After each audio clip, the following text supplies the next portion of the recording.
Hello everyone, welcome to visionary classes. आज हम CSIR section A complete series for chemical science peoples हम start करने वाले हैं। तो इसके बाद आपको सारे जितने भी सेक्शन ए के क्वेश्चंस हैं केमिकल साइंस स्ट्रीम से रिलेटेड, आपको मैक्सिमम क्वेश्चंस यहाँ पे मिल जाएंगे। इस कंप्लीट वीडियो में you will get everything. Okay, so this is a महा episode of section A for CSIR exam. So stay tuned and watch every and each questions very carefully what we are doing. Okay. So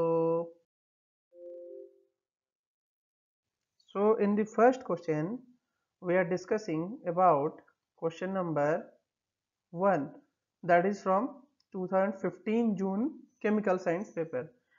इस question में आपको तोड़ तोड़ के पहले पढ़ लेना है क्वेश्चन। देखिए, हर क्वेश्चन को पढ़ने का एक ही नियम है कि आप उसको तोड़ तोड़ के जल्दी जल्दी ना पढ़ के धीरे धीरे ही पढ़ें, ताकि क्वेश्चन उतने ही सॉल्व कर पाए जितना जरूरी है। ठीक है, तो each of the following pairs of words hides a number based on which you can arrange them in the ascending order। ये आपका क्वेश्चन है। ठीक है, और यहाँ पे आपको क्या करना है, pick the correct answer. This is they are asking. Okay, so in the first question they have given option. The first option is giving cloth reel, the second is giving silent wonder, the third is giving good tone, and the fourth is giving bronze rod. Okay, so ये जो question आता है, तो इस तरीके के question में आपको नंबर्स ढूंढने होते हैं। ठीक है, तो नंबर्स इनके बीच में छिपा हुआ है। ठीक है, तो आप स्टार्ट करते हैं यहाँ पे THREE 3। Okay, that is THRE 3। ठीक है, यहाँ पे अगर हम बात करें, यहाँ पे क्या आ रहा है आपका TWO 2, दैट इज 2। ठीक है, यहाँ पे कितना आ रहा है आपका ONE 1। ठीक है, और यहाँ पे कितना आ रहा है आपका ZERO 0। ओके, तो यहाँ पे ये I के लिए 3 हुआ, इसके लिए 2 हुआ, इसके लिए 1 हुआ और इसके लिए 0 हुआ। तो आपका जो असेंडिंग ऑर्डर में जो सीक्वेंस बनेगा L, ठीक है, L आपका is less than K, less than J, less than I। ठीक है, ये असेंडिंग ऑर्डर होता है। ठीक है, इसको असेंडिंग ऑर्डर बोलते हैं। देखिए, ध्यान से याद रखिए, असेंडिंग ऑर्डर और डिसेंडिंग ऑर्डर क्या होता है। ठीक है, जहां पे लेस देन सिंबल आएगा वो आपका असेंडिंग ऑर्डर होगा। अगर इसी चीज को हम डिसेंडिंग ऑर्डर में लिखने बोले हैं, ठीक है, if you are considering it in descending order then it will be L। Okay, और आपका यहाँ पे उल्टा हो जाएगा। ठीक है, तो यहाँ पे पहले I आ जाएगा, L नहीं आएगा, पहले I हो जाएगा, फिर J हो जाएगा, फिर K हो जाएगा, फिर L हो जाएगा। आई होप ये क्वेश्चन आपको समझ में आया होगा। ठीक है, सो ये बहुत ही इजी क्वेश्चन था। सो इस तरीके के क्वेश्चंस आते रहेंगे। ठीक है, आप इसको ध्यान से देखिए। So in the next question they are asking which of the following values is same as 2 की पावर 2 की पावर 2 की पावर 2। ठीक है, तो ये कितना है 2 की पावर 2 की पावर 2 की पावर 2। ठीक है, तो इस तरीके के क्वेश्चन में पहले आपको इन दोनों की पावर को लगाना है। तो 2 की पावर 2 की पावर ये 4 हो जाएगा। ठीक है, फिर इन दोनों की पावर को लगाना है, तो 2 की पावर 4 कितना होता है 16। ठीक है, यहाँ पे ये बन जाएगा आपका 4। ठीक है, यहाँ पे ये बन जाएगा आपका 16, तो ये 2 की पावर 16 होगा answer.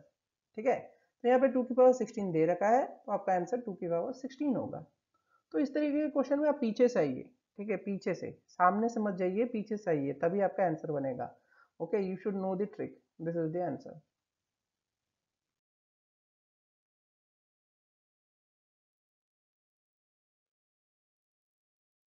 So in this question they are asking a 12 meter into 4 meter rectangular roof is resting on 4 metre tall thin poles. ठीक है, 4 मीटर के थीन पोल्स हैं जिन पे वो खड़ा है। Sunlight falls on the roof at an angle of 45 degree from the east creating a shadow on the ground, what will be the area of the shadow. ठीक है, तो ये सिंपल, इसको डायग्राम बनाने से ये समझ में आ जाएगा। ठीक है, तो हम पहले बनाते हैं जो दे रखा है रेक्टेंगुलर, ठीक है, रूफ। ठीक है, तो रेक्टेंगुलर रूफ अगर बन गया है तो ये अपना रेक्टेंगुलर रूफ है। ठीक है। तो इसका लेंथ कितना है 12 मीटर और ब्रेड्थ कितना है 4 मीटर, ठीक है। सनलाइट रूफ पे फॉल कर रही है फ्रॉम ईस्ट, ठीक है। तो ये तो रहा ईस्ट डायरेक्शन, ठीक है, और ये रहा आपका नॉर्थ, ठीक है, ये नॉर्थ है और ये आपका साउथ है, ठीक है, और ये वेस्ट है। तो ईस्ट डायरेक्शन से फॉल कर रहा है कितने एंगल पे 45 डिग्री एंगल पे, नॉर्मल से 45 डिग्री एंगल पे फॉल कर रहा है, ये आपका 45 डिग्री एंगल हो गया। लेकिन जो शैडो बनेगा ये तो आपका रूफ है, ठीक है, रूफ के लिए जो शैडो बनेगा this will be your shadow, ठीक है। तो 45 डिग्री एंगल पे जब ये शैडो बन रही है तो ये एग्जैक्ट उतना ही एरिया कवर करेगी जितना इस रूफ का एरिया है।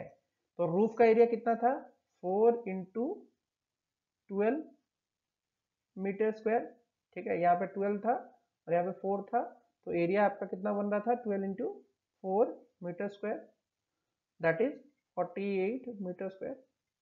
सो answer was as simple as this area, ठीक है। तो इसका एरिया ही आंसर होने वाला था, बस आपको इसका डायग्राम बनाना था और इस क्वेश्चन को समझना था। वेरी इजी, ओके, समझ में आ गया। चलिए नेक्स्ट क्वेश्चन की तरफ चलते हैं।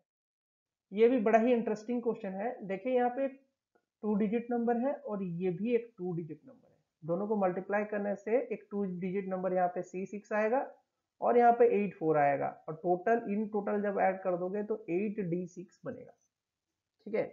तो ये प्लस सिंबल यहाँ पे नहीं है, तो प्लस सिंबल आप सोच के रख ले, ठीक है। तो ये नॉर्मल मल्टीप्लिकेशन का क्वेश्चन होता है, ठीक है। तो सपोज करो आप 2A और B2 कर रहे हो, ठीक है। तो यहाँ पे दो प्रोबेबिलिटी बनेगी क्योंकि यहाँ पे C6 है और यहाँ पे 84 है और यहाँ पे 8D6 है, ठीक है। तो यहाँ पे मल्टीप्लाई करोगे और यहाँ पे प्लस करोगे तो यहाँ पे दो प्रोबेबिलिटी बनेगा। पहले क्या कि a को जब आप 2 से मल्टीप्लाई कर रहे हो तो यूनिट डिजिट पे 6 आना चाहिए, तो ये दो ही केस में पॉसिबल है, आइदर a की वैल्यू 3 हो जाए नहीं तो a की वैल्यू 8 हो जाए, ठीक है। तो करके देखते हैं। अगर मैं यहाँ पे 2 3 रख देता हूँ, ठीक है, तो अगर 2 3 रखूंगा, ठीक है, और यहाँ पे b की वैल्यू क्या होगी, अगर यहाँ पे 2 3 रख रहा हूँ, 2 3 इंटू 2 रख रहा हूँ तो ये 6 हो जाएगा, ठीक है। 2 इंटू 3 6 और 2 यहाँ पे करो आप मल्टीप्लाई, 2 इंटू 3 कितना होगा 6 और 2 इंटू 2 4 हो जाएगा, तो c की वैल्यू कितनी हो जाएगी 4, ठीक है। अब b की वैल्यू डालनी है, तो यहाँ पे तो 4 दे रखा है और यहाँ पे 8 दे रखा है, ठीक है। तो b की वैल्यू कितना डालूंगा, तो b की वैल्यू कितना डाल रहा हूँ मैं, b की वैल्यू 3 के साथ क्या मल्टीप्लाई करने से 4 आएगा, ठीक है। तो 3 इंटू 8 कितना होता है 24, ठीक है, 24। तो यहाँ पे 8 रख के देखो क्योंकि 3 के टेबल में एक ही नंबर है जिसको मल्टीप्लाई करने से यूनिट डिजिट पे 4 आता है, तो यहाँ पे 4 आ गया, ठीक है। लेकिन 8 इंटू 2 कितना होगा 16 होगा, 8 इंटू 2 कितना होगा 16 होगा, लेकिन यहाँ पे तो 8 दिया है, ठीक है, तो यहाँ पे तो 8 दिया है, ठीक है, यहाँ पे 8 दिया है, तो दिस इज रॉन्ग। यहाँ पे आपका ये कंडीशन सेटिस्फाई नहीं किया क्योंकि यहाँ पे तो 8 दिया है। जब ये कंडीशन ही सेटिस्फाई नहीं कर रहा है तो आप 3 भी नहीं ले सकते हैं, ठीक है। तो नेक्स्ट केस में आप क्या बनाओगे, a वैल्यू 8 लेके देखोगे, तो लेके देखते हैं, तो 2 इंटू 8 करते हैं, ठीक है, और इसको 2 से मल्टीप्लाई करते हैं, तो यहाँ पे क्या बन रहा है आपका 2 इंटू 8 16 1 2 इंटू 2 4 प्लस 5 56, ठीक है। और आपको फिर क्या करना है कि 8 के टेबल में किससे मल्टीप्लाई करोगे कि यहाँ पे आपका क्या आ जाएगा, यहाँ पे आपका 4 आ जाएगा, ठीक है। तो 8 के टेबल में दो ऐसे नंबर हैं जिनको मल्टीप्लाई करने से 4 आ जाएगा, ठीक है। एक तो आप 8 मल्टीप्लाई करो 64 आएगा, नहीं तो 8 को 3 से मल्टीप्लाई करो तो 24 आएगा, ठीक है। तो पहले 3 लेके देखते हैं। अगर हम 3 लेके देखते हैं, ठीक है, सपोज करो आप 3 लेके देखो, ठीक है, तो यहाँ पे आप 3 लेके देखो, तो 3 इंटू 8 कितना होगा 24 2 3 इंटू 2 कितना होगा 6 प्लस 2 दैट इज 84, ठीक है। तो कंडीशन सेटिस्फाई कर गया, तो ये 6 हुआ और ये 9 हुआ और ये आपका कितना हुआ 9 और ये 8, ठीक है। तो आपकी डी हो गई ये, ठीक है, 5 हो गया सी, ठीक है, एंड आपका ए हो गया 8, ठीक है, और 3 हो गया आपका बी, ठीक है। तो अगर यहाँ पे पूछा है a plus B, here they are asking a plus B, तो a प्लस बी कितना होगा, a प्लस बी आपका a का वैल्यू 8 और b का value 3, that will be give rise to 11, so this is the answer. ठीक है, this was also very very simple. ठीक है, यहाँ पे आपको समझ में आ गया होगा। This question they are asking the maximum number of points found by the intersection of all pairs of diagonals। ठीक है, देखिए थोड़ा क्वेश्चन को ठीक से पढ़िए। तो बोलता है the maximum number of points formed by intersection of all pairs of diagonals of convex octagon. ठीक है, तो कन्वेक्स ऑक्टागन की बात, साइड वाले ऑक्टागन बनाते हैं। ठीक है, ये एक साइड, ये एक साइड हुआ, ये एक साइड हुआ, ये एक साइड हुआ, ठीक है, और ये एक साइड हुआ। ठीक है, 4 साइड हो गए, 1 2 3 4। ठीक है, फिर यहाँ पे ये एक साइड हुआ। ठीक है, ये एक साइड, ये एक साइड। ठीक है, फिर आप यहाँ पे एक साइड बनाओगे और यहाँ पे एक साइड बनाओगे, 4 साइड हो गए। तो यहाँ पे ये एक साइड, ये एक साइड, ये एक साइड, ये एक साइड, ये एक साइड और ये एक साइड और ये एक साइड और ये एक साइड हुआ। ठीक है, तो टोटल कितने साइड हो रहे हैं, 1 2 3 4 5 6 7 8, 8 साइड है, तो दिस इज ऑक्टागन। ठीक है, और कन्वेक्स है, मतलब अंदर की तरफ है, कन्वेक्स मतलब अंदर की तरफ है। ठीक है, तो आपको बनाना था maximum number of points found by the intersection of all pairs of diagonals of a convex hectagon. ठीक है, तो इंटरसेक्शन डायगोनल्स के होने हैं। ठीक है, तो दो डायगोनल का इंटरसेक्शन मतलब समझ रहे हो आप, कि किन्हीं दो पॉइंट को आप इंटरसेक्ट कर लो। ठीक है, तो ये एक बन, ठीक है, तो किन्हीं दो पॉइंट को इंटरसेक्ट करने के लिए आपको कितने पॉइंट्स लेने होंगे, 1 2 3 4। ठीक है, तो for intersection of two diagonals, मतलब pairs, okay, pairs of diagonals. ठीक है, आपको करना क्या होगा कि 4 पॉइंट्स रिक्वायर्ड, 4 पॉइंट्स रिक्वायर्ड। ठीक है, ठीक है, तो साइड 8 है, तो हर 8 साइड के लिए 4 पॉइंट्स चाहिए हमको। ठीक है, करने के लिए, ज्वाइन कराने के लिए। तो इसका सिंपल सा फॉर्मूला है, तो you have to remember the formula, that is 8C4। ठीक है, maximum points, maximum number of points will be 8C4। ठीक है, तो 8C4 का आंसर कैसे निकलेगा, 8 factorial divide by 8 minus 4 factorial, नीचे जो होता है उसको फैक्टोरियल से डिवाइड करना होता है, इंटू 4 फैक्टोरियल। ठीक है, पहले 8 फैक्टोरियल लिखो, नीचे जो दिया है उसको माइनस करके फैक्टोरियल बनाओ, फिर 4 फैक्टोरियल लिखो। और फैक्टोरियल का अर्थ क्या होता है कि पीछे पीछे भागते जाओ, 8 इंटू 7 इंटू, अगर आप बात करो 8 इंटू 7 इंटू 6 इंटू 5। ठीक है, 4 फैक्टोरियल यहाँ पे फिर इंटू 4 फैक्टोरियल आएगा, this will B into 4 factorial upon, यहाँ पे 4 फैक्टोरियल होगा और यहाँ पे भी 4 फैक्टोरियल होगा। ठीक है, तो यहाँ पे आप 4 फैक्टोरियल 2 बार आपको मिलेगा, तो आप क्या करोगे, एक 4 फैक्टोरियल को दूसरे 4 फैक्टोरियल से कट कर दोगे, तो आपका जो फाइनल आंसर बनेगा वो कुछ ऐसा बन के आएगा, that is 8 into 7 into 6 into 5 upon 4 into 3 into 2 into 1। Okay, तो इस तरीके से बन के आएगा। अब आप क्या करोगे, अब आपको कटिंग करना है, तो यहाँ से आप काट लो, ये 2 कट जाएगा, फिर ये 2 को 2 से काट दोगे आप। ठीक है, और 3 को भी 2 से काट दोगे, तो यहाँ पे आंसर क्या बनेगा, 70। तो आपका आंसर क्या है, 70 है। तो दिस वाज वेरी सिंपल, कि आपको हर 4 पॉइंट पे एक बनाना था, और maximum number of points 8C4 ही हो सकता है, क्योंकि 8 साइड हैं, तो 8 साइड से आप 4 पॉइंट सेलेक्ट कर सकते हो। ठीक है, तो इस वजह से इसका आंसर ऐसा था। ठीक है, आई होप ये समझ में आया होगा आपको।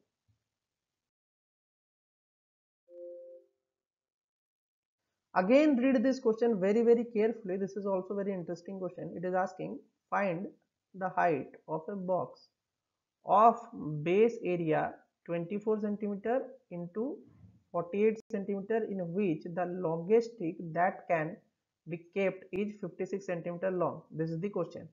So इस क्वेश्चन के लिए सबसे पहले तो आपको बॉक्स बनाना बहुत जरूरी है। आई मीन थोड़ा डायग्राम को कॉम्प्रोमाइज करिए, ठीक है, बॉक्स तो बन ही जाएगा एनी हाउ। तो बॉक्स ये रहा आपका, ठीक है, ये रहा आपका बॉक्स। ठीक है, नेमिंग कर देते हैं ए बी सी डी। ठीक है, यहाँ पे ई एफ जी एच। ठीक है, नेमिंग कर दिए, बढ़िया। ठीक है, अब करते हैं हम लॉन्गेस्ट स्टिक। तो लॉन्गेस्ट स्टिक क्या होता है, इस कोने से लेके इस कोने तक जब वो टच करेगा। ठीक है, तो ई सी जो होगा that will be your longest stick. Okay, E C will be your longest stick. ठीक है, तो ई सी अगर लॉन्गेस्ट स्टिक है तो आपको बाकी निकालना है। तो बाकी आप कैसे निकालोगे, ठीक है, सपोज करो आपको डी सी दिया है 24 और आपका सी जी दिया है 48। ठीक है, तो आपको ये वाला साइड का डिस्टेंस आपको मिल जाएगा, ये वाला नीचे वाला का देखिए आप। ठीक है, तो नीचे वाला जो बोले सी एच का स्क्वायर कितना होगा। अगर हम बात करें सी एच के स्क्वायर में हम पाइथागोरस थ्योरम लगाते हैं। देखिए हर जगह पे पाइथागोरस लगाएगा क्योंकि ये भी 90 डिग्री है, तो आप लगाएंगे पाइथागोरस तो आपका क्या आएगा 48 का स्क्वायर प्लस 24 का स्क्वायर। ठीक है, ये आपका बन के आएगा सी एच का स्क्वायर। ठीक है, अब आपको पता है कि अगर आप ये ट्रायंगल को ले रहे हो, ठीक है, this will be your triangle that is E H C. तो यहाँ पे आपका 90 डिग्री मौजूद है। ठीक है, तो सपोज करो यहाँ पे आप अगर ले रहे हो चीजों को तो आपका ये तो मिल गया, कौन सा सी एच तो मिल गया। ठीक है, लेकिन ई एच क्या होगा, एच स्क्वायर, हाइट का स्क्वायर हो जाएगा। ठीक है, तो इसका जो स्क्वायर है वो कितना है, ई एच का स्क्वायर। ई एच का स्क्वायर क्या होगा, ई एच का स्क्वायर का इसका रूट ओवर होगा और इसका ये क्या होगा, ये होगा 48 का स्क्वायर का प्लस 24 का स्क्वायर का रूट ओवर। ठीक है, तो ये क्या बनेगा, ये बनेगा एच स्क्वायर प्लस 48 का स्क्वायर प्लस 24 का स्क्वायर। ठीक है, ये बनेगा आपका। आपको फाइनली पूछा क्या है, आपको पूछा है कि लॉन्गेस्ट स्टिक का डिस्टेंस दिया है तो एच स्क्वायर क्या होता है। तो इसको करने के लिए क्या करोगे, लॉन्गेस्ट स्टिक तो दे रखा है 56 सेंटीमीटर, तो 56 सेंटीमीटर का स्क्वायर ले लो। तो ये कितना बन जाएगा, एच स्क्वायर प्लस 48 का स्क्वायर प्लस 24 का स्क्वायर। सिंपल सी बात है, पाइथागोरस थ्योरम यहाँ पे भी लगा दो, 2 बार पाइथागोरस थ्योरम लगाओ तो ये आंसर बन गया। तो आप अब क्या करोगे, ये आपको h निकालना है तो 56 का स्क्वायर कर लेते हैं। तो 56 का स्क्वायर करने का सिंपल सा टेक्निक मैं आपको आज समझाता हूँ। आप 6 के लिए पहले उतार लो कितना, 36। ठीक है, 36, 6 का स्क्वायर 36, तो 3 रख ले हाथ में। ठीक है, तो 2 इंटू 5 इंटू 6 करो, तो 2 इंटू 5 इंटू 6 कितना होगा, 2 5 जा 10 और इंटू 6 60। 60 में 3 जोड़ देते हैं, 60 में 3 जोड़ देते हैं तो 63 हो गया। 6 हाथ में रखा। ठीक है, 5 का स्क्वायर कितना होता है 25, 25 में आपने 6 ऐड कर दिया। ठीक है, तो कितना बन जाएगा 31। ठीक है, तो ये आपका आंसर है। फिर चलते हैं एच स्क्वायर प्लस 48 का निकालते हैं, वैसे ही करते हैं। तो 8 का स्क्वायर के लिए आप क्या उतारोगे, पहले 8 के स्क्वायर के लिए 64, 6 क्योंकि यूनिट डिजिट में 8 दिया तो वही कर रहा हूँ। तो 8 के लिए 64 उतारा, 6 रख लिया हाथ में, 2 इंटू 4 इंटू 8, 2 4 जा 8, 8 इंटू 8 64, 64 में 6 जोड़ दिए तो 70, 7 रख लिया हाथ में। ठीक है, 4 का स्क्वायर कितना होगा 16, 16 प्लस 7 कितना होगा 2304। ठीक है, 16 के प्लस 2304। ठीक है, वेरी गुड। ठीक है, अब आप चलते हैं 24 का स्क्वायर करने। तो 24 का स्क्वायर के लिए क्या करना होगा, 4 का स्क्वायर 16, 1 रख लिया हाथ में, 2 इंटू 2 इंटू 4 तो 16, 16 में 1 ऐड कर दिया 17, तो 1 रखा हाथ में। फिर 2 का स्क्वायर कितना हुआ 4, 4 के स्क्वायर में आपने 1 ऐड कर दिया दैट इज 576। ठीक है, तो आप जोड़ दो इधर 3136। एच एस माइनस कितना होगा, एच स्क्वायर लगाएंगे अगर तो एच स्क्वायर माइनस करने से कितना होगा हमारा, यहाँ पे जोड़ देते हैं ये कितना बनेगा 4 + 6 10 1, ठीक है 7 रखा है 8, ठीक है 0 + 7 7 हो गया, +1 कर दिया 8 हो गया, और 3 + 5 8 आ गया, और यहाँ पे 2, ठीक है। तो इसको अगर निकालेंगे तो कितना बन के आएगा 6, ठीक है, फिर 5, फिर 256, ठीक है। तो एच स्क्वायर की वैल्यू अगर 256 है तो एच की वैल्यू कितनी होगी √256, that is 16 centimetre. This is very clear, 16 centimetre answer है, बहुत ही सिंपल था। So this question is also very interesting. It is asking the product of perimeter of a triangle and the radius of its circle and a number gives the area of triangle. The number is, ठीक है, बहुत ही बढ़िया question है, बहुत ही बढ़िया question, ठीक है। तो हम सीधा सीधा बात करते हैं पहले, ठीक है। एक ट्रायंगल बनाते हैं,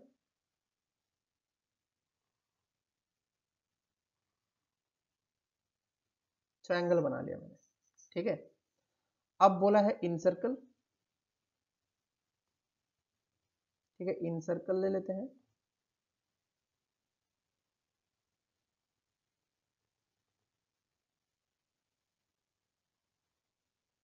एक इन सर्कल मैंने अंदर डाल दिया,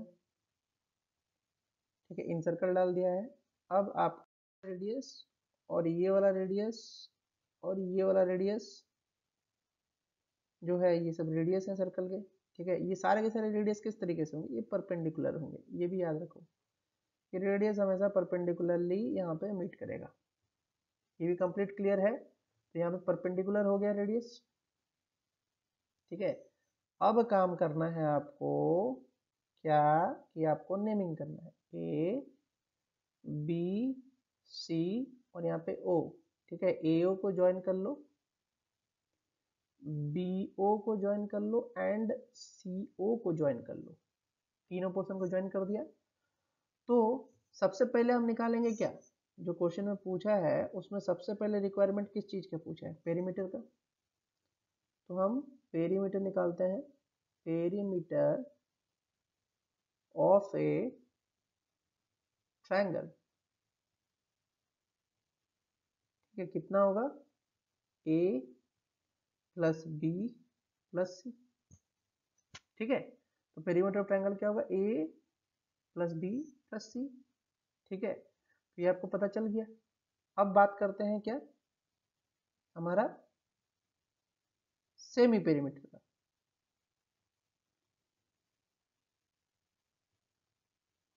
semi perimeter of triangle, semi perimeter of triangle में क्या होगा, ये ए बी सी क्या होगा आप सोच रहे होंगे, ठीक है। तो अरे बहुत ही सिंपल है, देख लो थोड़ा, ये है ए डिस्टेंस, ये है आपका बी डिस्टेंस, और ये है आपका सी डिस्टेंस, ठीक है। तो सेमी पेरीमीटर में क्या होगा, A plus B plus C upon 2, complete, ठीक है। अब चलते हैं एरिया की तरफ। तो area of triangle A B C, थोड़ा नोटिस करो, यहाँ पे ओ पॉइंट दे रखा है और मैंने ये डॉटेड लाइन ज्वाइन किया, तो हर डॉटेड लाइन में जो ट्रायंगल बन रहा है उसका एरिया का सम करो, ठीक है। तो area of A O B plus area of B O C plus area of A O C, ठीक है, किया। तो फाइनली क्या बन के आ रहा है, area of A O B कैसे कैलकुलेट करेंगे, क्योंकि ये तो परपेंडिकुलर है, रेडियस से मैच कर गया है। तो हाफ यहाँ पे R into A plus half R into B plus half R into C, ठीक है। तो हाफ आर कॉमन ले लिया तो मैंने क्या बनेगा, ए प्लस बी प्लस सी, ठीक है। तो आप देख सकते हो कि ये ए बी सी क्या है, आप खुद नोटिस करो, अब तो बढ़िया बन गया आपका आंसर, ठीक है। तो ए बी सी क्या है, पेरीमीटर, दिस इज पेरीमीटर, ठीक है। आर क्या है, रेडियस, ठीक है। और ये क्या है, एरिया, ठीक है। तो नंबर ऑब्वियसली क्या होना चाहिए, हाफ, हाफ मल्टीप्लाई करोगे तभी एरिया आएगा। ठीक है, तो ये this question was very very simple but थोड़ा ट्रिकी था, तो आपको ये क्वेश्चन का आंसर भी आना चाहिए। This was also your answer. So this question is given, that is an infinite row of boxes is arranged. Each box has half the volume of the previous box. If the largest box has a volume of 20 cc, what is the volume of all the boxes? ठीक है, अब भाई ये CC क्या है, कोई सोचेगा what is this CC? This CC is centimetre, नहीं क्यूबिक सेंटीमीटर बच्चा, this is cubic centimetre. Okay, so cubic centimetre है, और क्या बोला है कि इनफाइनाइट बॉक्सेस अरेंज्ड है रो में। तो लार्जेस्ट बॉक्स का कितना वॉल्यूम है? Largest box volume is 20 CC. ठीक है, और क्या बोला है कि infinite rose of boxes arranged हैं। ठीक है, तो लार्जेस्ट बॉक्स अगर 20 सीसी होगा तो नेक्स्ट वाला कितना होगा? बोला है कितना? हाफ, ईच बॉक्स हाफ हो जाता है, तो यहाँ पे 10 सीसी नेक्स्ट वाला, फिर 5 सीसी, फिर कितना होगा? 5/2 सीसी। ठीक है, फिर 5/4 सीसी, इस तरीके से चलता जाएगा। तो आप नोटिस करो कि ये एक जियोमेट्रिक प्रोग्रेशन बन रहा है। ठीक है, जियोमेट्रिक प्रोग्रेशन बन रहा है। ठीक है, तो ये geometric progression non math background वालों को समझ में नहीं आएगा। ठीक है, दिस इज जीपी। ठीक है, अगर थोड़ा सा भी आप पढ़े होंगे कॉम्पिटेटिव एग्जाम के लिए तो आपको जीपी का अर्थ पता होगा। तो इसमें क्या होता है कि डिवाइड करने पर कॉमन डिफरेंस आता है, कॉमन रेशियो आता है। ठीक है, तो मतलब क्या है कि यहाँ पे आप अगर बात करो कि 10/20 करो तो ये आएगा कितना? 0.5। ठीक है, 5/10 करो तो कितना आएगा? 0.5। 5/2/5 करोगे तो भी क्या आएगा? 0.5। इसी तरीके से मतलब कॉमन रेशियो सेम होगा। ठीक है, तो sum of infinite terms of GP का फॉर्मूला होता है a/1 - r। That is a की वैल्यू कितनी है? First element. a जो होता है वो फर्स्ट एलिमेंट होता है। ठीक है, याद रखना, this is the first element, that is a। तो 20 दे रखा है, 20 सीसी। ठीक है, अपॉन में क्या आएगा? रेशियो 1 - 0.5, दैट इज कितना? 20 CC upon 0.5, that will B 40 CC. ठीक है, तो आंसर 40 सीसी दिया है। Okay, very easy. तो ये क्वेश्चन भी बहुत ही इजी क्वेश्चन था, अगर आप सोचेंगे ठीक से तो ये क्वेश्चन भी आप बना लेंगे। बोलता है find the missing element of the bases are given pattern. ठीक है, तो पहले क्या है? ये सिंबल ऐसा है। ठीक है, फिर क्या कर रहा है कि इसको नीचे कर दे रहा है, ट्विस्टेड कर दे रहा है, इसका मिरर इमेज बना दे रहा है। मतलब मिरर इमेज मतलब ये ऊपर चला जा रहा है, ये लाइन नीचे आ जा रहा है। ठीक है, और सी में क्या बना रहा है? सी में इसको उल्टा कर दे रहा है। ठीक है, मतलब एक बार ऊपर नीचे मिरर इमेज बना रहा है, मतलब यहाँ पे ऐसे मिरर रख के बना रहा है, और एक बार ऐसे रख के मिरर बना रहा है। ठीक है, दोनों मिरर को ऐसे रखोगे, मिरर को ऐसे रखोगे तो एक इमेज ये बनेगा, और मिरर को ऐसे रखोगे तो एक इमेज ये बनेगा। ठीक है, ये मिरर है, मिरर वाला खेल है। ठीक है, तो अगर हम इसको ऐसे रखे हैं, सेकेंड वाले में आप ऐसे रखे हो, ठीक है, तो मिरर रखोगे तो उल्टा आ जाएगा, ये नीचे आ जाएगा और ये ऊपर चला जाएगा मिरर रखोगे तो। ठीक है, और ऐसे मिरर रखोगे तो क्या हो जाएगा? ऐसे हो जाएगा।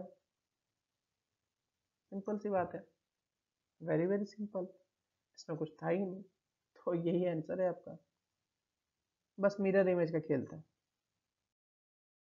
So in this question they have given a diagram, that is pressure temperature diagram, solid liquid and gas phase दिया है, और एक पॉइंट दिया है, और 4 स्टेटमेंट दिए हैं जिनमें से इनकरेक्ट स्टेटमेंट पूछा है। ठीक है, so in this statement they are asking, the first statement is telling that melting point, ठीक है, इंक्रीज करेगा प्रेशर इंक्रीज करने से।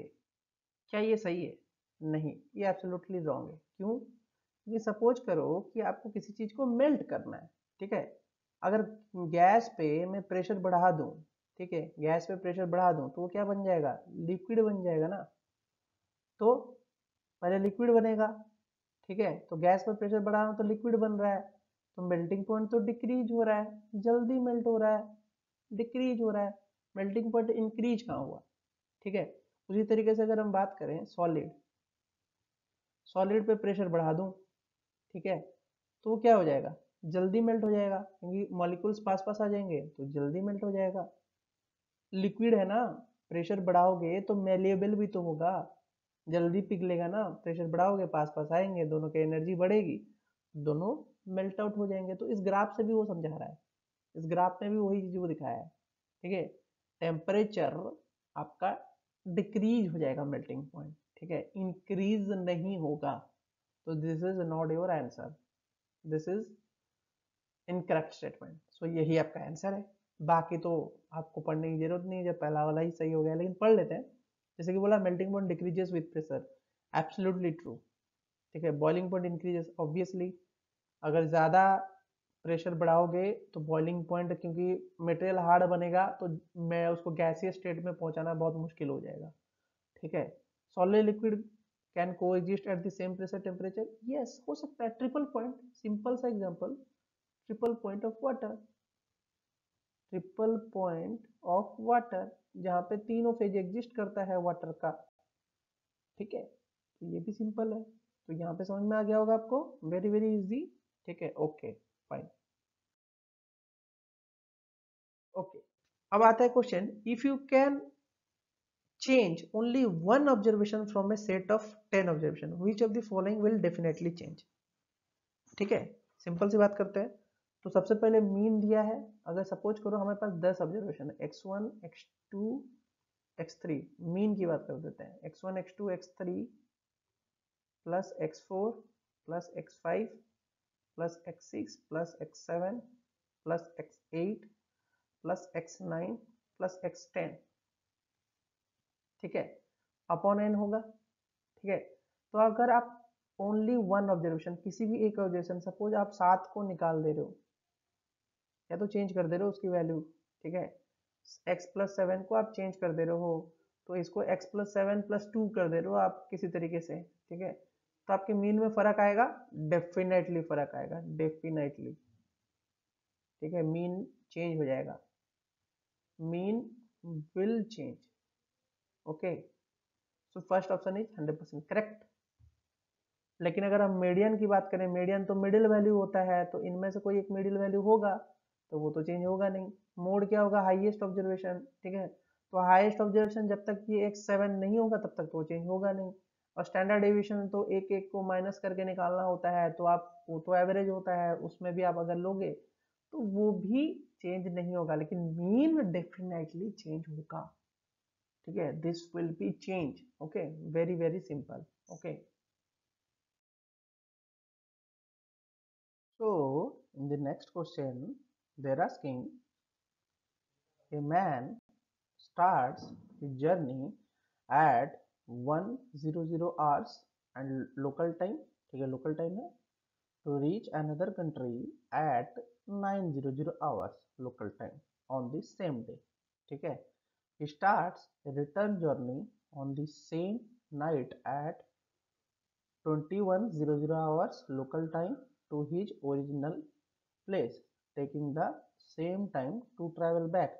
If the time zone of his country of visit lags by 10 hours, the duration for which the man was travel from his place, ठीक है। ये question भी बहुत ही सिंपल है, ठीक है, अगर आप थोड़ा सा दिमाग लगाओ, ठीक है, क्योंकि उसने बोला कि लोकल कंट्री, लोकल कंट्री से वो कितने बजे निकल रहा है, 001 आवर्स में, ठीक है, दूसरे कंट्री में कितने बजे पहुंच रहा है, 090 आवर्स में, ठीक है, तो दोनों के बीच का डिफरेंस कितना है, 8 आवर्स का, ठीक है। और क्या बोला है कि टाइम जोन में डिफरेंस कितना है, 10 आवर्स का, ठीक है, तो दोनों का ऐड कर दो तो कितना हुआ टोटल, 18 आवर्स, ठीक है। और क्या बोला है कि he starts a journey, return journey on the same night, ठीक है, सेम नाइट, रात को, जब सुबह पहुंचा 9 बजे, 900 आवर्स में, फिर उसी डे के रात में 2100 आवर्स में उसने क्या हुआ, स्टार्ट किया रिटर्न जर्नी। तो इन दोनों के बीच का डिफरेंस कितना है, 12 घंटे, 12 आवर्स। ठीक है, और ऊपर से 18 घंटे और लगेंगे। एक तो 12 घंटे वहाँ स्टे किया और 18 घंटे जाने में लगा, 18 घंटे आने में लगा, तो 18 घंटे जाने में, 18 घंटे आने में, प्लस 12 घंटे। ठीक है, तो ये कितना हुआ, 48 आवर्स। सिंपल है। ठीक है, 48 आवर्स सिंपल है। अगर आप भी देख सकते हो, यहाँ पे दिखा रहा हूँ मैं।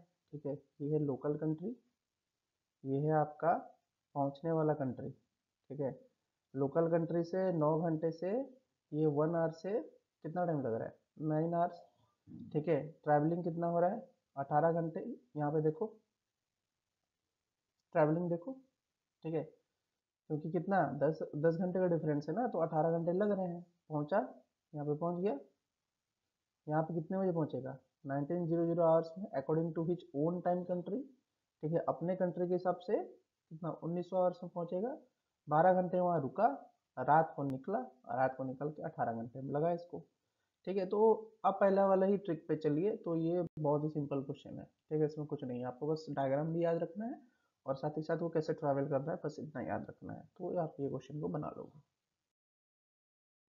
की बात करते हैं, तो इस क्वेश्चन में क्या बता रहा है वो, R to the power 1/1 2 3 4 plus R to the power -1/2 3 4 equal to 2।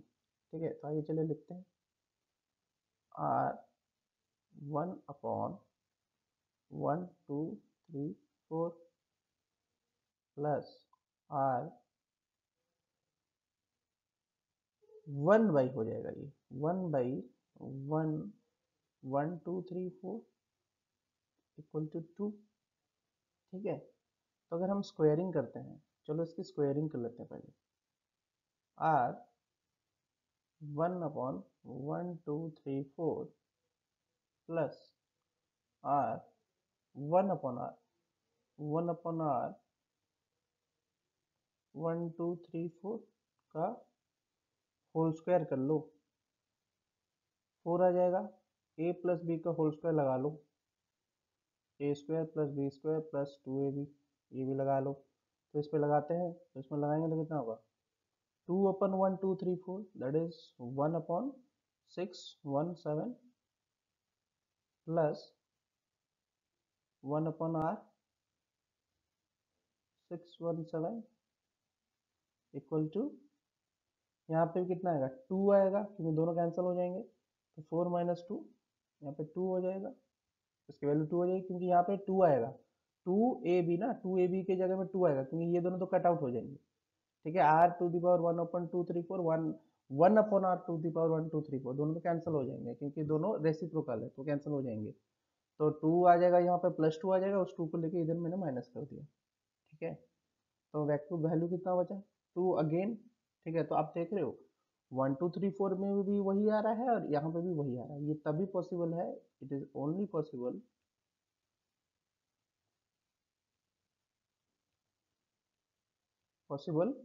कब, कि जब सारे वैल्यूज के लिए, वो 2 ही आएगा। तो r की पावर कुछ भी लो,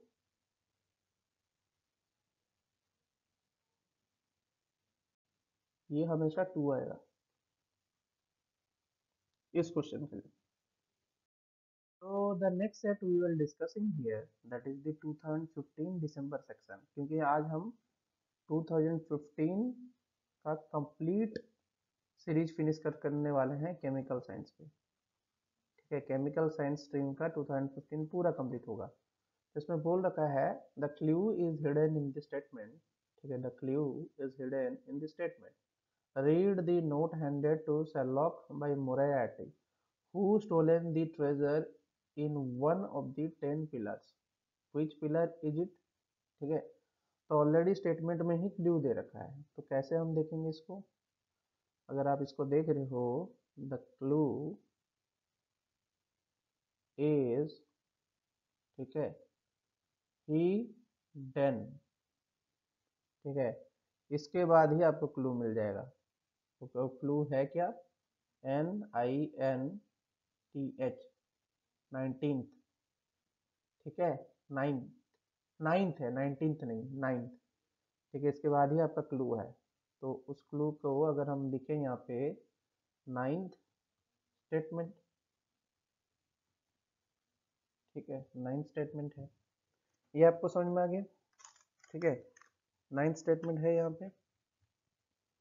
तो आपका आंसर क्या होगा? 1x। This one, very simple. Also very interesting question. ठीक है, ये क्वेश्चन बहुत ही इंटरेस्टिंग है, इसको आप देखें। Suppose 3 meeting groups of professor were arranged in Mumbai, Delhi and Chennai. Each professor of the group attend exactly 2 meetings. 21 professor attending Mumbai meeting, 27 attending Delhi and 30 attending Chennai meeting. How many of them attending both Chennai and Delhi meeting? ये question है। ठीक है, तो इस question को बड़े ही सोच समझ के बनाइए। क्या क्या दे रखा है पहले देख लीजिए, फिर बनाइएगा।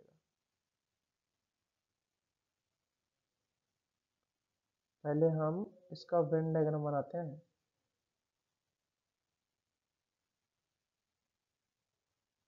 ठीक है, वेन डायग्राम बन गया तो आधा से ज़्यादा प्रॉब्लम भी सॉल्व हो गया।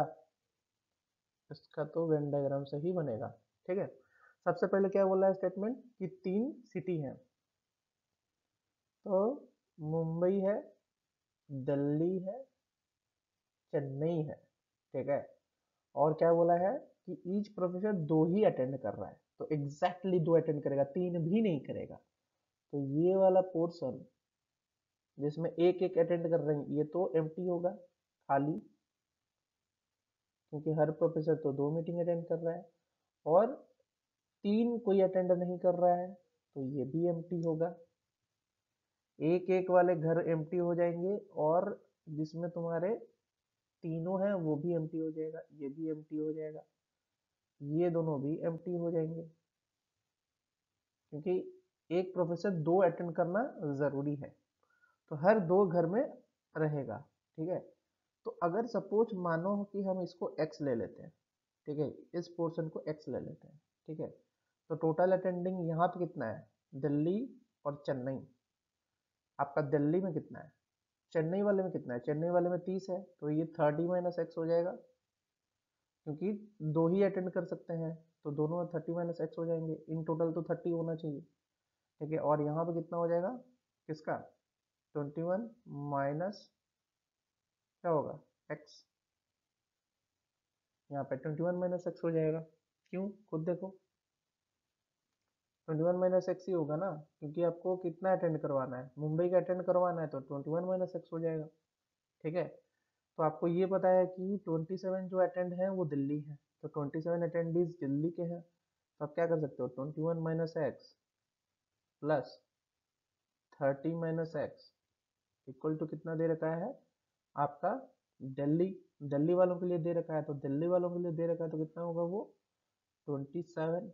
तो यहाँ पे आपका आंसर बनेगा 51 minus 2x equal to 27। 2x equal to 51 minus 27, that is कितना होगा? यहाँ पे 3 हो गया। 3 पे बैठेगा नहीं, 4 पे बैठेगा। 4, गलती मत करना ऐसे भी स्टेक्स। ठीक है, 4 पे बैठेगा, तो 4 पे बैठा, और यहाँ पे आपका 4 रहा, तो 4 से 2 24। तो x की वैल्यू कितनी होगी? 12। कंप्लीट। अब पता है आपको क्या करना है? दिल्ली और चेन्नई बोथ अटेंडिंग खोजना है। तो दिल्ली चेन्नई बोथ अटेंडिंग कितना है? 30 minus x. Delhi and Chennai, इसका है कितना? 30 minus x, that is 30 minus 12, 18। Answer आपका 18 था। सिंपल, सो सिंपल, बहुत ही सिंपल था। In this question, they're asking that the probability that a ticketless traveler is caught during a trip is 0.1. If the travel makes 4 trips, the probability that he or she will be caught during at least one of these trips, इसका answer क्या होगा? ठीक है, तो probability दिया है आपका cot का कितना? 0.1, ठीक है। तो प्रोबेबिलिटी ऑफ नॉट कॉट, ये अगर ले लेते हैं P, probability of not caught, ठीक है, कितना होगा 1 माइनस 0.1 दैट इज 0.9, ठीक है, ये पक्का है, इतना आपको पता है। तो अगर बात करते हैं if the traveller makes 4 trips, ठीक है, 4 ट्रिप्स किया, ठीक है, एंड चारों ट्रिप्स में क्या हुआ कि वो एक भी बार कॉट नहीं हुआ। सपोज करो कि चारों ट्रिप में ट्रैवल किया और वो एक भी बार कॉट नहीं हुआ। तो इस तरीके के क्वेश्चन के लिए, ठीक है, अगर एन ट्रायल्स में सक्सेस मिल रहा है उसको, तो इस तरीके के क्वेश्चन के लिए हमारा फॉर्मूला होता है एन सी के R P to the power N minus R और Q to the power R, ठीक है। बाइनोमियल एक्सपेंशन लग जाता है, इसको हम बाइनोमियल एक्सपेंशन बोलते हैं, ठीक है। अब इसको कैसे करेंगे आप दिखाते हैं आपको, बाइनोमियल एक्सपेंशन, ठीक है। थोड़ा आप जाके पढ़ सकते हैं बाइनोमियल एक्सपेंशन, लेकिन वो काफ़ी ज़्यादा हद तक जरूरी नहीं है, यहाँ पे और अच्छे से आंसर बन जाएगा, ठीक है। तो अगर हम बात करें 4 ट्रिप्स, तो चारों ट्रिप्स में कॉट नहीं होने की प्रोबेबिलिटी क्या है 0.9, ठीक है, 4 बार मल्टीप्लाई कर दो, नहीं होगा, ठीक है। Not cut in 4 trips, 4 trips में कॉट नहीं हुआ तो कितना हुआ 0.9, तो 0.9 टू द पावर 4 हो गया, ठीक है, 0.9 टू द पावर 4 हो गया, ठीक है। वो बोला क्या है, द प्रोबेबिलिटी दैट ही और she will be caught during at least 1 trip. तो एक बार कॉट होने का जो प्रोबेबिलिटी होगा कैसे होगा, अगर प्रोबेबिलिटी एटलीस्ट कॉट, एटलीस्ट, ठीक है, कॉट एटलीस्ट 1 टाइम, इसकी प्रोबेबिलिटी क्या होगी, ऑब्वियसली 1 से माइनस कर दो, क्योंकि ये नेगेशन वाली स्टेटमेंट है ना, हमेशा नेगेशन वाली स्टेटमेंट जो होती है वो 1 से माइनस होती है, तो यहाँ पे भी 1 से माइनस हो गया, सिंपल सी बात है। तो यही आपका आंसर था, इसलिए this was your answer, this is very very simple. This question is also very simple, it is asking the minimum number of straight lines required to connect the 9 points, ठीक है। तो ये बहुत ही सिंपल है, आपको यहाँ पे स्ट्रेट लाइन खींचना था, ठीक है, खींच के आपको, ठीक है, आपको ऐसे निकालना था,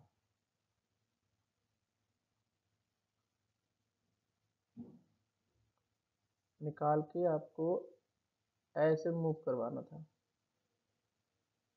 ठीक है, और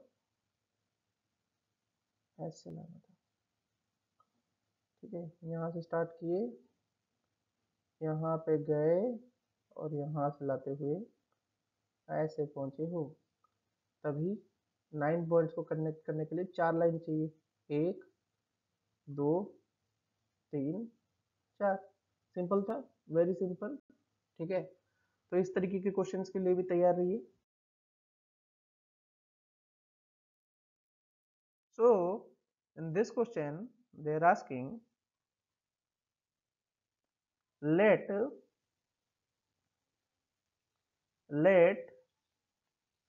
A B ends of the longest diagonal of a unit cube, the length of the shortest path along A B is, ठीक है। तो ये क्वेश्चन थोड़ा आपको समझने की जरूरत है कि ये सीधा सीधा क्वेश्चन नहीं बन रहा है, ठीक है, ऐसा क्वेश्चन है नहीं कि आप फटाक से बना लोगे, थोड़ा आपको सोचने की जरूरत थी, ठीक है। तो ये अगर A है और ये B है, आपका लॉन्गेस्ट डायगोनल कहाँ पे होगा, लॉन्गेस्ट डायगोनल तो यही होगा, ठीक है, लॉन्गेस्ट डायगोनल यही होगा, लेकिन उस पास से तो जाना ही नहीं है, उसने बोला along the surface A B होना चाहिए और शॉर्टेस्ट होना चाहिए। तो इसके लिए क्या करोगे, बेस से खोलना स्टार्ट करो सबसे पहले, जरूरी चीज। तो बेस से अगर खोलना स्टार्ट कर दोगे ऐसे, ठीक है, आप खोलना स्टार्ट करो बेस से, ठीक है, तो ये कुछ ऐसे खुलेगा, जब ये क्यूब को खोलोगे ये कुछ ऐसे खुलेगा,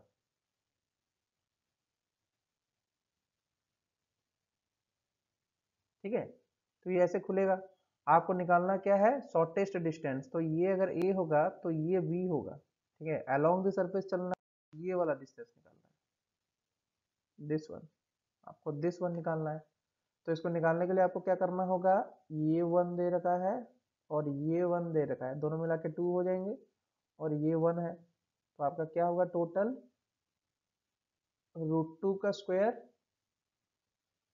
प्लस 1 का square equal to A B का स्क्वायर होगा अलोंग द सरफेस, बता रहा हूँ अलोंग द सरफेस है, तो ये हो जाएगा 4 और ये हो जाएगा 1 और ये हो जाएगा ए बी का स्क्वायर, तो ए बी का इक्वल टू कितना होगा √5, ये 5 है।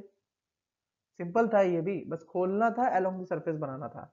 क्वेश्चन बहुत ही कॉम्प्लिकेटेड पूछता है तो सोच समझ के करिएगा। तो इस क्वेश्चन में वो पूछ रहा है कि how many digits are in the 3 to the power 16, तो 3 टू द पावर 16 को अगर हम ले लें एक्सप्रेस करते हैं जब डेसिमल फॉर्म में, तो सबसे पहले तो इसको ले लो 3 का स्क्वायर टू द पावर 8, ये भी लिख सकते हो क्योंकि 2 इंटू 8 16 होता है, तो ये 9 टू द पावर 8 हो जाएगा। अब 9 टू द पावर 8 को क्या लिख सकते हो 10 माइनस 1 टू द पावर 8, ठीक है। अब 10 माइनस 1 टू द पावर 8 कितना हो जाएगा 10 टू द पावर 8 आपका +1 -20, ठीक है, इसकी वैल्यू इतनी आएगी, ठीक है। अगर मॉड लोगे तो इतनी ही इसकी वैल्यू आएगी, तो इतनी वैल्यू आने के बाद इसको क्या कर देंगे, इसको हम लगा देंगे 0 0 0 0, ठीक है, 6 जीरो हो गए 0 0, ठीक है। अब यहाँ पे 19 आ जाएगा, तो जब माइनस करोगे तो कितना आएंगे, ये कुछ आएंगे आपके, जो भी डिजिट आएगा, ठीक है, तो 8 डिजिट से कम ही होगा, कंप्लीट है, तो 8 डिजिट होगा कि नहीं, हाँ या ना। आप करके देखो इसमें कितना है, 9 डिजिट है या कितना डिजिट है, करके देखो ना कितने डिजिट्स हैं यहाँ पे। यहाँ पे बनेगा ये 19 माइनस करोगे तो यहाँ पे 1 आ जाएगा, ठीक है, और 9 आ जाएगा, यहाँ पे 8 आ जाएगा, यहाँ पे 1 2 3 4 5 6, ठीक है। तो ये कितने हुआ, 3 3 1 2 3 4 5 6 7 8, तो 8 डिजिट हुए, तो आंसर विल बी 8, ठीक है, समझ में आ गया, यहाँ पे कंप्लीट क्लियर। नेक्स्ट क्वेश्चन की बात करते हैं, ठीक है। तो बोलता है circle is drawn in a X Y coordinate plane passes through origin and has a chord of length 8 metre, ठीक है, पहले तो सर्कल बना लेते हैं।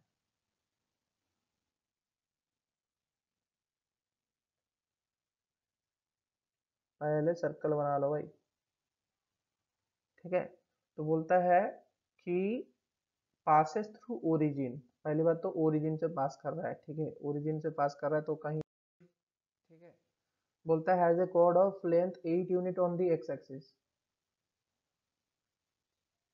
एक्स एक्सिस में 8 यूनिट्स का है, ठीक है, और वाई एक्सिस में कितने यूनिट्स का है कॉर्ड, 7 यूनिट का है, मतलब इतना लेंथ, यही लेंथ होंगे 8 यूनिट और 7 यूनिट वाले, ठीक है, ये मौजूद है। द कोऑर्डिनेट्स ऑफ सेंटर, ठीक है, तो अगर यहाँ पे वो मीट कर रहा है तो यही पॉइंट 0 0 होगा, अरे ये एक्सिस ले लो, ये एक्स है, ये आपका वाई एक्सिस है, ठीक है, ले लो, तो ये पॉइंट 0 0 होगा। अब वो सेंटर का पूछ रहा है कि सेंटर का वैल्यूज कितना होगा, ठीक है। तो सेंटर से जो भी लाइन खींचते हो वो हमेशा कॉर्ड को बाइसेक्ट करता है, ये नियम है, ठीक है। सेंटर से if a line is drawn from centre to the chord, ठीक है, to the chord, line is drawn from the centre to the chord, तो बाइसेक्ट करेगा, दैट विल बाइसेक्ट, ठीक है, बाइसेक्ट करेगा, तो इधर वाला 4 हो जाएगा और इधर वाला 4 हो जाएगा, ठीक है, ये कंप्लीट क्लियर है। और उसी तरीके से इधर भी खींचोगे तो ये भी बाइसेक्ट करेगा, ये भी नियम है, सेंटर से कोई भी लाइन खींचो कॉर्ड पे तो बाइसेक्ट करेगा। कॉर्ड क्या होता है, एक line other than diameter inside a circle, ठीक है, कोई भी लाइन बनाओ बस वो सेंटर से पास नहीं होना चाहिए, कोई भी ऐसा लाइन बनाओ, ऐसा लाइन बनाओ, ऐसा लाइन बनाओ, ऐसा लाइन बनाओ, बस दो पॉइंट को टच करना चाहिए, कुछ भी हो लेकिन सेंटर से पास नहीं करना चाहिए, ठीक है, दैट विल बी कॉर्ड। तो कॉर्ड को बाइसेक्ट किया तो यहाँ पे ये कितना करेगा 3.5 पे करेगा, ठीक है, तो कोऑर्डिनेट ऑब्वियसली क्या होगा 4:3.5, ठीक है, ये आंसर होगा। लेकिन इस सर्कल को अगर इधर लेते हो, ये तो नेगेटिव, ये तो एक्स एक्सिस की बात किया ना, कहीं पे और कुछ तो लिखा नहीं है, सिर्फ एक्स एक्सिस की बात किया है, तो यहाँ इधर भी तो ले सकते हो इस सर्कल को, अगर नेगेटिव एक्शन में भी लोगे तो सिर्फ एक्स की वैल्यू जो होगी माइनस हो जाएगी, ठीक है, -4 3.5 हो जाएगा, y तो अभी भी पॉजिटिव है, ठीक है, तो ये भी पॉसिबिलिटी है, तो दोनों ही आंसर थे इसलिए, ठीक है। डायग्राम ड्रॉ करना है, ठीक है, याद रखो कहाँ पे कैसे बन रहा है वो चीज नोटिस करो। Okay, this question is again from the diagram section. ठीक है, यहाँ पे पूछा है कि inner circle and outer circle around a square दिया है और आपको इसका रेशियो, एरिया का रेशियो निकालना है इनर सर्कल आउटर सर्कल का। तो एक पॉइंट तो लेना ही होगा सेंटर। ठीक है, सेंटर से आप खींच लो यहाँ पे एक लाइन और यहाँ पे खींच लो एक लाइन। ठीक है, ये आउटर सर्कल का रेडियस हो जाएगा, ये इनर सर्कल का रेडियस हो जाएगा, कैपिटल आर। ठीक है, कंप्लीट। ठीक है, हमको पता नहीं है अभी क्या है।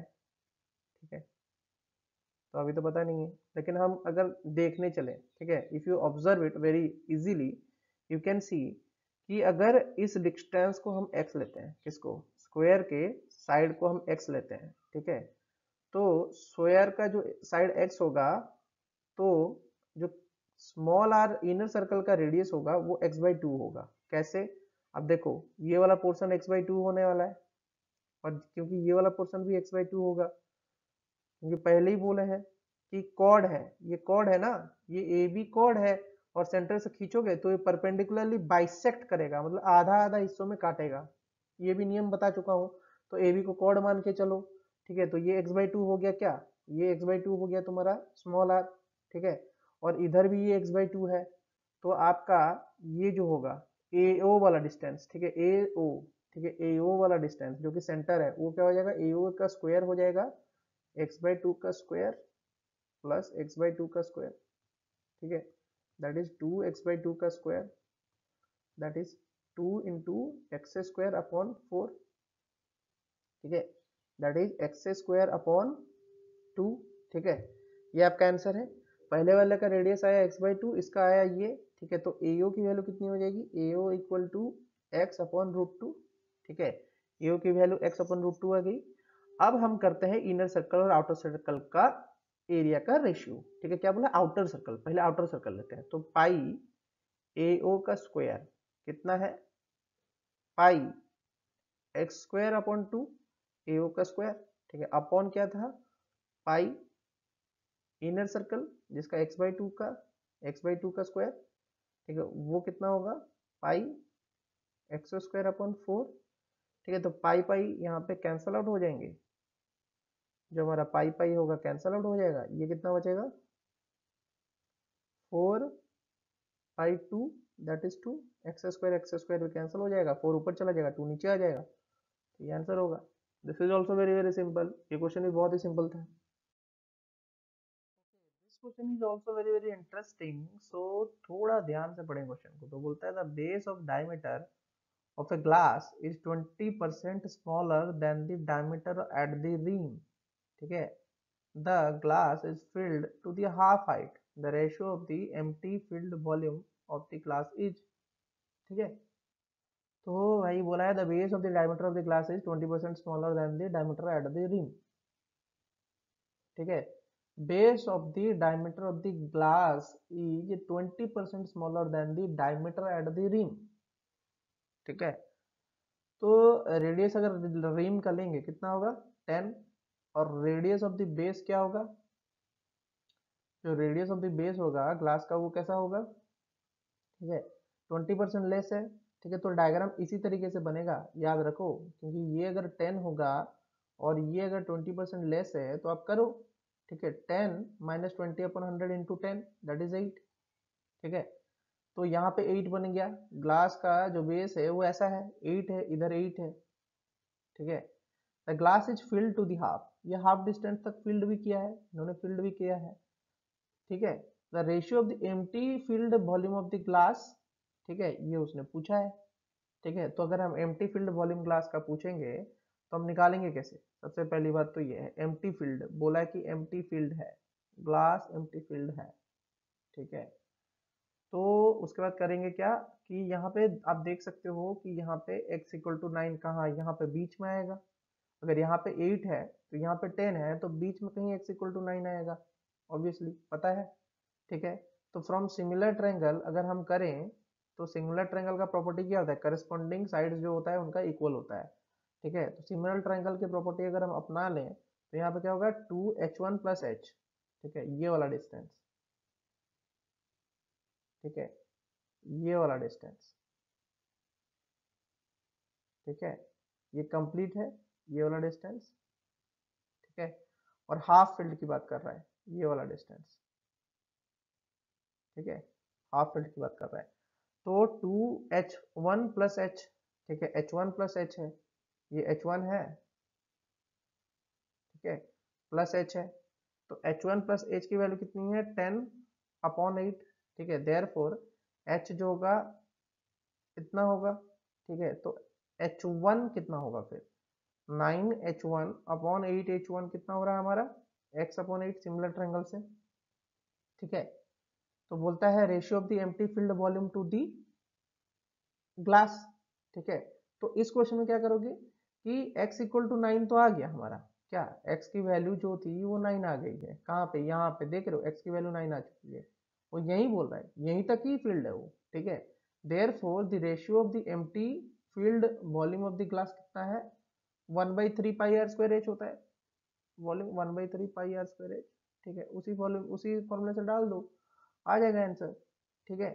1/3πr² करके डाल दो, क्योंकि अगर ग्लास यहीं तक जा रहा है, ठीक है, अगर ग्लास यहीं तक जा रहा है, ठीक है, तो आपका क्या होगा आंसर, दिया तो है नहीं ना, अरे दिया तो है नहीं, यहाँ पे कहाँ दिया, यहाँ पे कुछ दिया ही नहीं, वो तो बोला है the base of a diameter of a glass is 20% smaller than the diameter at the rim, ठीक है। रिम का तो हमने एज्यूम किया है, रिम का उतना है बोल के तो कोई गारंटी है नहीं, ठीक है। रिम का एक्चुअल तो x इक्वल टू 9 आ रहा है, ठीक है, तो रिम तो यहीं तक है ग्लास, ठीक है। तो वहां से अगर हम कोशिश करेंगे तो अगर हमारा आंसर ऐसा बनेगा, तो इसको हम 9 से माइनस कर देंगे, ठीक है, तभी हमारा एक्चुअल आ जाएगा।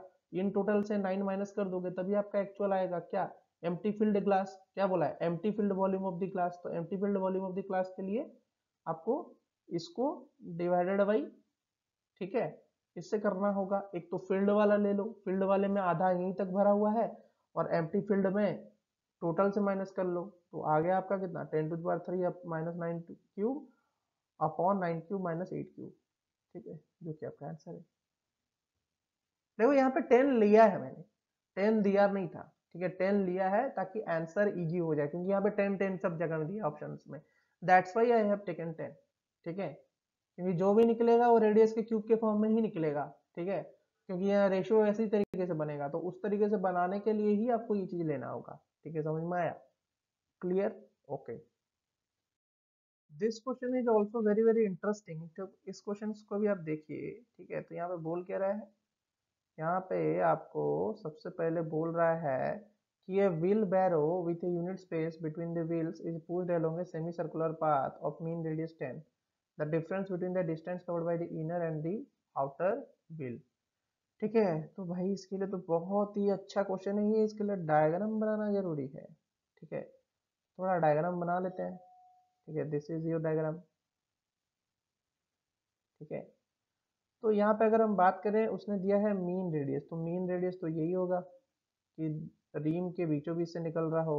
ये कितना दे रखा है इन लोगों ने, 10 दे रखा है, 10 यूनिट से, ठीक है। तो 10 यूनिट इधर है, ठीक है। The difference between the distance covered by the inner and outer बोल रहा है, ठीक है, और ये कितने यूनिट का है, यूनिट स्पेस है, ये 1 यूनिट का है, ठीक है, ये 10 यूनिट्स का, ये 1 यूनिट का है। तो अगर आप ले लो ये टोटल डिस्टेंस, ठीक है, ये शेडेड वाला, ये टोटल डिस्टेंस ले लो, तो ये कितना बनेगा, 10 प्लस हाफ, क्योंकि 1 यूनिट का हाफ इधर होगा, और आप ले लो ये वाला डिस्टेंस, ठीक है, तो ये वाला डिस्टेंस कितना बनेगा, 10 माइनस हाफ बनेगा, ठीक है। और क्योंकि ये क्या है, ये एक सेमी सर्कल है, तो सेमी सर्कल का जो पेरीमीटर होता है वो पाई आर होता है, ठीक है। तो पाई आर का डिफरेंस निकालने बोला है, तो पाई आर का डिफरेंस निकाल लो। तो यहाँ फर्स्ट वाले का कितना होगा, 10 plus half minus pi, 10 minus half, बहुत ही सिंपल क्वेश्चन था। तो ये 10 pi plus pi minus 10 pi plus pi, that is 2 pi, that is pi, answer was pi, very simple. तो डायग्राम बनाना था और देखना था कि कैसे कैसे वो मूव कर रहा है, वो पूछा है ना, distance covered by the inner and outer wheel each, ठीक है। तो माइनस करो, डिफरेंस पूछा है, फिर इनर व्हील तो इधर ही चलेगी ना, इनर व्हील तो इसके एक लॉन्ग चलेगी, आउटर व्हील इसके अलोंग चलेगी, तो ऑब्वियसली डिस्टेंस दोनों को माइनस कर दो, जितना पेरीमीटर है उतना माइनस कर दो, आंसर आ जाएगा। पेरीमीटर ये डिस्टेंस होता है, ये चीज पता है आपको। So in this question, they are asking that degree is 1 degree and r is 1 radian and g is 1 grad, ठीक है। 100 grad इक्वल टू दिया है राइट एंगल, ठीक है। तो 100 ग्रेड इक्वल टू आपका दिया है π/2, ठीक है। तो 1 ग्रेड कितना हो जाएगा, π/200, ठीक है, ये हो जाएगा आपका, ठीक है। और 180 degree equal to pi radian होता है, ये भी हमको पता है, ठीक है। तो 1 डिग्री इक्वल टू π/180 हो जाएगा रेडियन, ठीक है। और ये तो रेडियन है ही, ये भी रेडियन में है, ठीक है। तो π/180 रेडियन और π/200 रेडियन, ये आपको पता है, ठीक है। तो ये वैल्यू ज़्यादा है या ये वैल्यू ज़्यादा है, ऑब्वियसली π/180 जो होगा that will be greater than π/200, ठीक है। ये तो क्लियर है कि यही होगा, इससे ज़्यादा होगा। और रेडियन तो ऑब्वियसली जो होगा 1 रेडियन तो इससे भी ज़्यादा होगा, ये तो रेडियन है, तो रेडियन इससे भी ज़्यादा होगा। ये क्लियर है कि नहीं, हाँ या ना, क्लियर है, ठीक है। तो आपको पता है कि कॉस जो होता है, कॉस थीटा जो होता है उसका जो ग्राफ होता है, ठीक है, उसका ग्राफ हमेशा डिक्रीज होता है, कहाँ से, 0 से लेके π/2 एंगल, मतलब 0 से लेके 90 degree, this is 90 degree, 180 degree पे पाई बनता है, ठीक है। तो π/2 कितने में बनेगा, 90 डिग्री पे, ठीक है, इसलिए π/2 यहाँ पे भी लिखा था हमने, ठीक है। तो 90 डिग्री पे बना, तो ये डिक्रीजिंग फंक्शन है। तो अगर रेडियन की वैल्यू ज़्यादा है, ठीक है, तो कॉस रेडियन की वैल्यू कम होगी, ठीक है। तो कॉस रेडियन जो होगा ऑब्वियसली वो कम होगा किससे, कॉस डिग्री से, फिर कॉस ग्रेड से, ठीक है। क्योंकि अगर एंगल बढ़ता है तो कॉस ऑफ एंगल घटता है, ये चीज याद रखो, बहुत ही चीज, ठीक है। So in this question they have given, read बहुत अच्छे से पढ़ो, ठीक है। बोला है कि a vendor sells articles have a cost price of ₹100 each. He sells these articles at a premium price during the first 8 months at a sale price, which is half the premium price. During the next 4 months, he makes a net profit of 20% at the end of the year. Assuming that equal numbers of articles are sold each month, what is the premium price of the article? ठीक है, थोड़ा confusing question है, लेकिन अगर आप ठीक से समझे तो आप इस क्वेश्चन को बना सकते हो, ठीक है। तो बोला कि vendor sells articles having a cost price of ₹100 each, ठीक है। तो कॉस्ट प्राइस ले टोटल का, ठीक है। तो कॉस्ट प्राइस लिख देते हैं, कॉस्ट प्राइस को सीपी ले लेते हैं, कॉस्ट प्राइस सीपी, ठीक है, of each article. Each article कितना है आपका, ₹100, ठीक है, ₹100 है। He sells this article at a premium price during the first 8 month, ठीक है, पहले 8 महीने में प्रीमियम प्राइस पे दिया, ठीक है। तो अगर हम बात करें टोटल आर्टिकल, ठीक है, टोटल आर्टिकल मतलब कितना होगा, हर मंथ में x number of article sold कर रहा है, तो टोटल कितना होगा 12x, ठीक है। 12 महीने में सेंड किया है, ठीक है, हर महीने में x आर्टिकल सेंड कर रहा है, तो 12 महीने में 12x करेगा, ठीक है, ये तो क्लियर है। तो कॉस्ट प्राइस कितना हो जाएगा, cost price of 12x articles कितना होगा, 1200x, ठीक है, ये हो जाएगा, ये पता है आपको, ठीक है। प्रीमियम प्राइस कितना है, P ले लो, ठीक है, प्रीमियम प्राइस को P ले लो, तो सोल्ड कर रहा है ना, तो सोल्ड करने में SP आ जाएगा। प्रीमियम प्राइस मतलब 8 महीने तक प्रीमियम प्राइस, तो 8x आर्टिकल सोल्ड किया प्रीमियम प्राइस पे, प्लस आपका 4x आर्टिकल को सोल्ड किया आपका half of the premium price पे, ठीक है। तो इन टोटल कितना हुआ है उसका, he makes a net profit of 20% at the end of the year, assuming that equal number articles sold हुआ है, ठीक है। तो 20% नेट प्रॉफिट उसका हुआ है, ठीक है।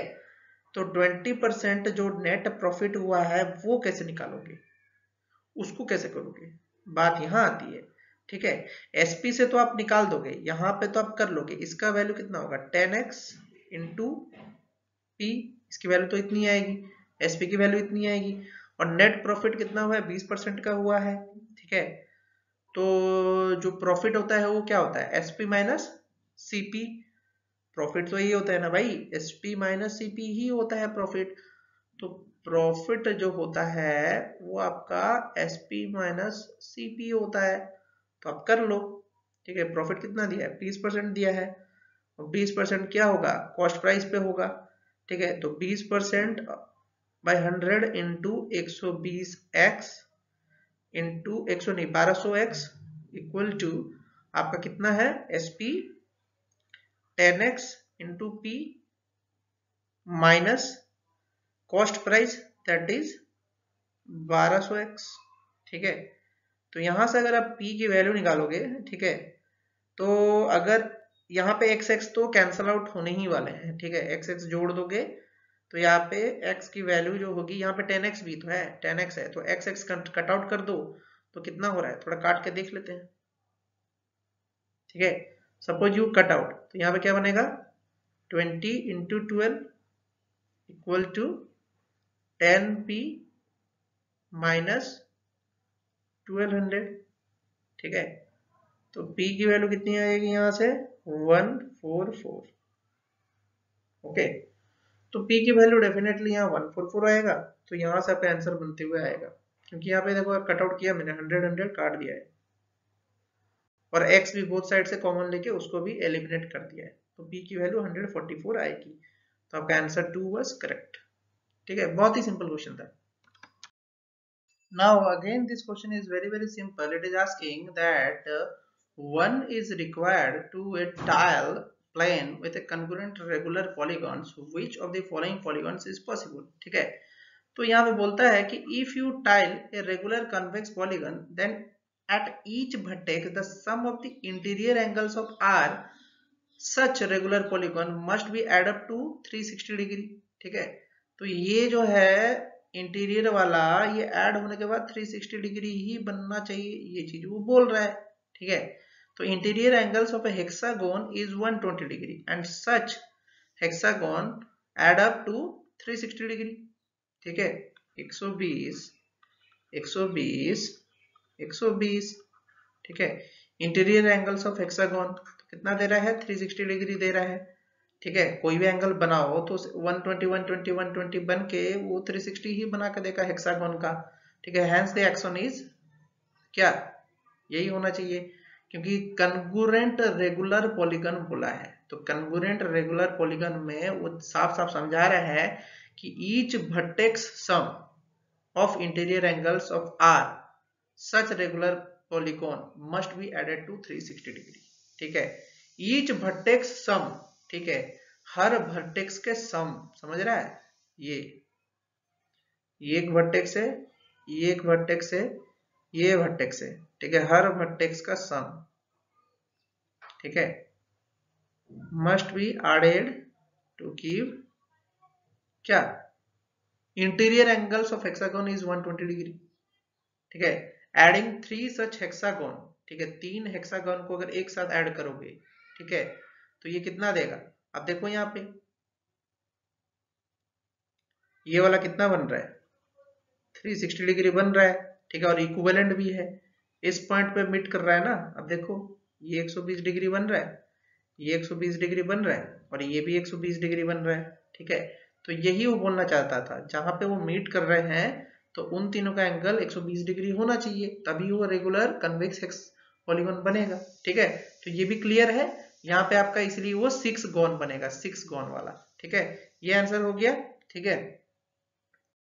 नेक्स्ट बात करते हैं इस क्वेश्चन की, ठीक है। तो ये question was very simple, decode करना था, तो डिकोड इस तरीके से होना था, this,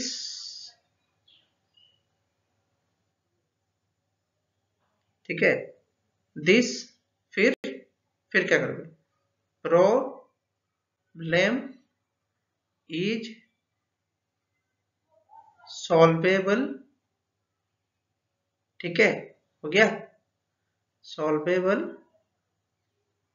bye intelligent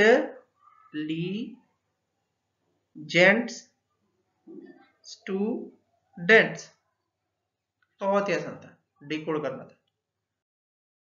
and in the next question if you see, यहाँ पे उसने दे रखा है 5827955999। It was very interesting question. अगर आप थोड़ा सा भी सोचोगे ना कि 5 दे रखा है और 8 + 2 जोड़ दो 10 हो गया, थोड़ा आप सोचो, ठीक है। 7 9 और 5 जोड़ के देखो, 7 9 15 15 -5 10 बन जा रहा है। लेकिन क्या ये होगा?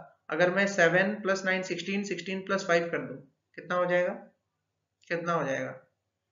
अब 7 + 9 और -5 दे रखा है, ठीक है। 7 + 9 कितना होगा? 15, ठीक है। 15 होगा ऑब्वियसली, होगा या नहीं बताओ? 15 होगा या नहीं? होगा या नहीं? 7 + 9 15 होगा या नहीं? नहीं रे, 16 होगा। यहाँ पे 21 बनेगा, होगा या नहीं?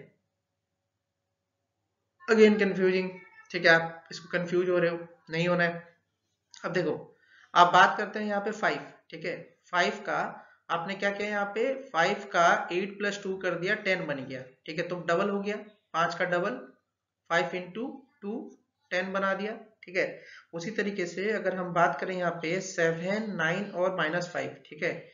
इनका अगर मॉडल है 7, ठीक है, 9 एंड -5, ठीक है। इसका मॉडल है, तो ये कितना बनेगा? 7 9 और -5 कितना बनना चाहिए? कितना बताओ, कितना बनेगा? 7 9 16 16 -5 कितना होगा? 16 -5 16 -5 11 11 होना चाहिए आंसर, ठीक है। यहाँ पे कितना है? 5 9 9 9 9 या 18 18 5 कितना है? कितना है? 9 9 18 18 + 5 कितना है? 23, ठीक है। 23 में कितना ऐड करोगे? -19, 23 -19 कितना बैठ रहा है? 4 4 आ रहा है, तो क्या ये आंसर होगा? नहीं होगा, ठीक है। तो आपको क्या करना है? आपको मॉड लेना है, हर नंबर का मॉड लेना है। तो 7 + 9 प्लस मॉड ऑफ -5, तो कितना हो जाएगा ये? 7 + 9 16 21 हो जाएगा, ठीक है। और यहाँ पे क्या करना है? 5 9 9 9 इसका डबल ले लो, ठीक है। 21 का डबल ले लो, ठीक है। 21 का डबल कितना होता है? 42, ठीक है। तो 5 9 9 कितना है? यहाँ पे 9 9 18 5 23 23 + 19 करो, ठीक है। 23 + 19 करो, 42 आएगा, आएगा। तो इसी वजह से यहाँ पे माइनस सिंबल को ऐड नहीं करना था, आपको हर नंबर का मॉड लेना था, मॉड, ठीक है। ऊपर वाला 5 का मॉड, मतलब मॉड होने से पॉजिटिव हो जाता है, याद रखो। ये सिंबल जैसे ही लिखते हैं तो ये पॉजिटिव हो जाता है, this is mod, mod symbol. इसको लिखते ही कोई भी नेगेटिव साइन या कोई भी पॉजिटिव साइन पॉजिटिव हो जाता है। तो यहाँ पे 5 का मॉड 5 था, ठीक है। तो 8 + 8 मॉड प्लस 2 मॉड का वैल्यू 10 था, तो इसका डबल था ये, ठीक है। उसी तरीके से यहाँ पे 7 9 और 5 का जो मॉड था वो 21 दिया, ठीक है। ऐड करने के बाद 21 दिया, ठीक है। तो उसके बाद वाला जो नंबर है 599, ठीक है, 599 ये x होगा। तो 5 mod plus 9 mod plus 9 mod plus x mod, ये क्या होगा? 2 ऑफ 21 होता, ठीक है। तो 2 ऑफ 21 होगा तो -19 विल बी आंसर, क्योंकि माइनस माइनस आ ही रहा है तो यहाँ पे भी माइनस आएगा, तो -19 आपका आंसर था। आई होप ये आपको समझ में आया होगा, this is very clear. So here we are finishing with the 2015 paper, okay. So do subscribe our channel and contact us for the latest study material. Okay, have a nice day. All the best for the exams, guys.